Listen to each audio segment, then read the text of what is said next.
Hello everyone, আজ খুব গুরুত্বপূর্ণ তথ্য নিয়ে কিছু বলবো। আপনারা অনেকে জানতে চাইছেন কি কি ডকুমেন্টস হলে পাসপোর্টের জন্য আবেদন করতে পারবো। আমার চ্যানেলে নতুন হয়ে থাকলে অবশ্যই সাবস্ক্রাইব করে দেবেন। প্রত্যেক মানুষের যেসব গুরুত্বপূর্ণ প্রয়োজনীয় তথ্যের প্রয়োজন সেই সব তথ্যগুলো নিয়ে আমি আপনার কাছে তুলে ধরবো। পাসপোর্ট বর্তমান যুগে দাঁড়িয়ে ভীষণ একটি গুরুত্বপূর্ণ পরিচয়পত্র। সমস্ত কিছু ডকুমেন্টসের ওপরে হচ্ছে পাসপোর্ট।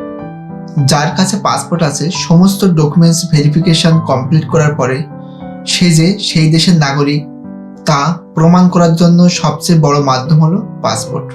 আপনি যদি নতুন পাসপোর্ট আবেদন করতে চান, যেসব ডকুমেন্টস লাগবে আপনি ঘরে বসে অনলাইনে পাসপোর্ট আবেদন করতে পারেন। কিভাবে আবেদন করবেন অনলাইনে সেটা নিয়ে পরে অন্য একটি ভিডিওতে আলোচনা করব। নতুন পাসপোর্ট আবেদনের জন্য যেসব ডকুমেন্টস প্রয়োজন আমি আজ সেগুলো নিয়ে আলোচনা করব। প্রথমে আপনাকে দিতে হবে আধার কার্ডের নাম্বার, দেন আপনাকে দিতে হবে প্যান কার্ড নাম্বার, এরপরে দিতে হবে ভোটার আইডি কার্ডের নাম্বার। এই ডকুমেন্টসগুলো খুবই গুরুত্বপূর্ণ পাসপোর্ট আবেদনের ক্ষেত্রে। তাছাড়াও এখানে আপনার ডেট অফ বার্থ সাবমিট করতে হবে আবেদন করার সময়।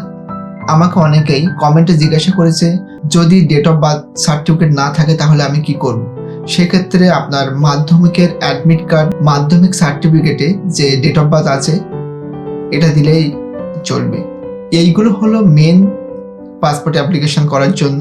তাছাড়াও আরেকটা ইম্পর্টেন্ট যেটা আপনার বাবা মায়ের আধার কার্ড এবং বাবা মায়ের টোটাল ডিটেলস, এইগুলোই হলেই আপনি পাসপোর্টে আবেদন করতে পারবেন। এই হচ্ছে টোটাল ডকুমেন্টস যেটা আপনি পাসপোর্ট আবেদন করার জন্য। নেক্সট আমি অন্য একটা ভিডিও নিয়ে চলে আসবো পাসপোর্ট সংক্রান্ত। আশা করি ভিডিওটা সম্পূর্ণ দেখার পর আপনি অনেক উপকৃত হবেন। পাসপোর্ট সংক্রান্ত কোনো কিছু জানার থাকলে অবশ্যই কমেন্টে জানাবেন, আর অবশ্যই সাবস্ক্রাইব করতে ভুলবেন না।